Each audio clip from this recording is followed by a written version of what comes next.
Peristiwa pertempuran pada tanggal 10 November 1945 di Surabaya sebenarnya merupakan dampak yang dipicu oleh peristiwa-peristiwa sebelumnya, mulai dari kedatangan pasukan Jepang di Indonesia pada tanggal 1 Maret 1942 yang kemudian melahirkan perjanjian Linggarjati antara Jepang dan Belanda. Namun, hal utama yang menjadi latar belakang pertempuran Surabaya adalah pengibaran bendera Belanda di Hotel Yamato pada tanggal 18 September 1945. Pemuda Surabaya yang terkenal dengan sebutan Arek-Arek Surabaya jelas merasa gusar melihat tindakan Belanda yang tidak menghargai dan tanpa izin mengibarkan bendera merah putih biru di wilayah Indonesia. Republik Indonesia yang saat itu secara resmi telah memproklamasikan kemerdekaannya jelas merasa dicemooh oleh tindakan Belanda ini. Arek-Arek Surabaya tidak tinggal diam melihat kesewenang-wenang Belanda di tanah air yang dapat disimpulkan bahwa mereka ingin menancapkan kembali kekuasaannya di Indonesia.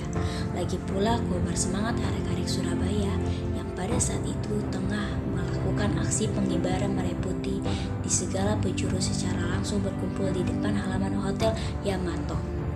Pada tanggal 18 September 1945 tersebut memang terjadi suatu diplomasi antara pihak Indonesia dan Belanda di dalam Hotel Yamato, yakni dengan datangnya Sudirman sebagai wakil pemerintahan Indonesia dengan dikawal ketat oleh Haryono dan Sidik untuk berunding dengan pihak Belanda yang diwakili oleh Mr. Ploegman beserta pasukan.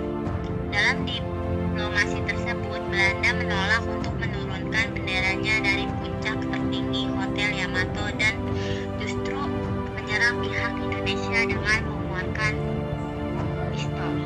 Sidik sebagai pengawal dan bertugas menjaga Sudirman tentu secara refleks menyerang kembali Ploegman hingga tewas. Namun sayang Sidik sendiri kemudian tewas di tangan pasukan Belanda. Sudirman bersama Haryanto yang berusaha keluar mencari perlindungan dari serangan pasukan Belanda akhirnya disambut oleh Arek-Arek Surabaya yang tengah berkumpul di luar hotel.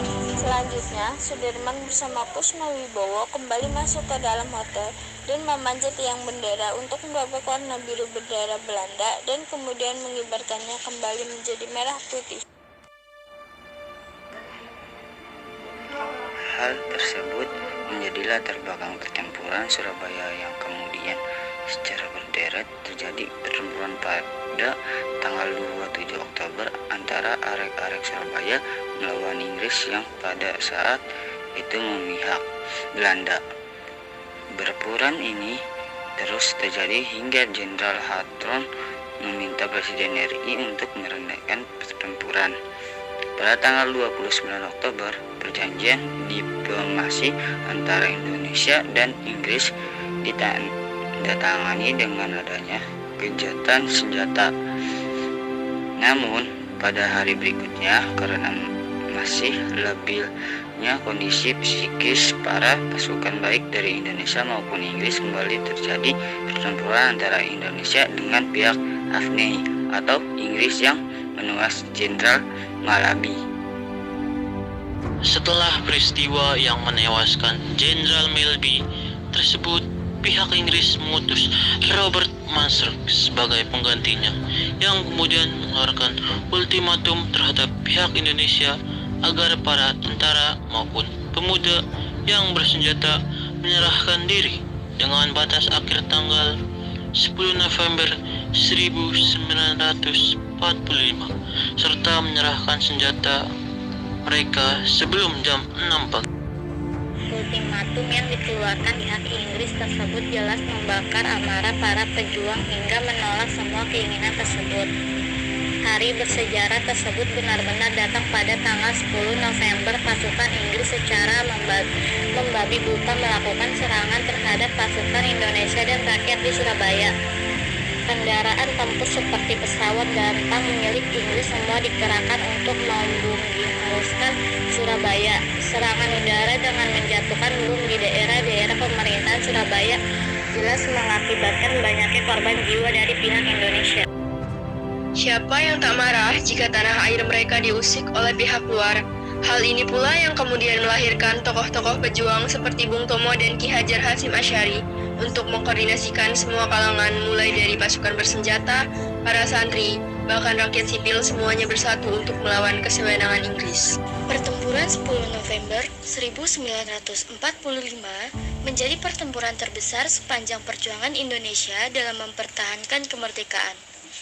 Ribuan rakyat Indonesia sebut, begitu pula dengan pihak Inggris. Pasukan yang didatangkan dari India juga menjadi korban dari pertempuran tersebut. Tercatat lebih dari 10.000 rakyat Indonesia dan juga pasukan Inggris tewas dalam pertempuran Surabaya. Karena itu pula hingga kini pemerintah Indonesia selalu mengenang peristiwa tersebut dengan memperingatinya sebagai Hari Pahlawan pada tiap-tiap tanggal 10 November.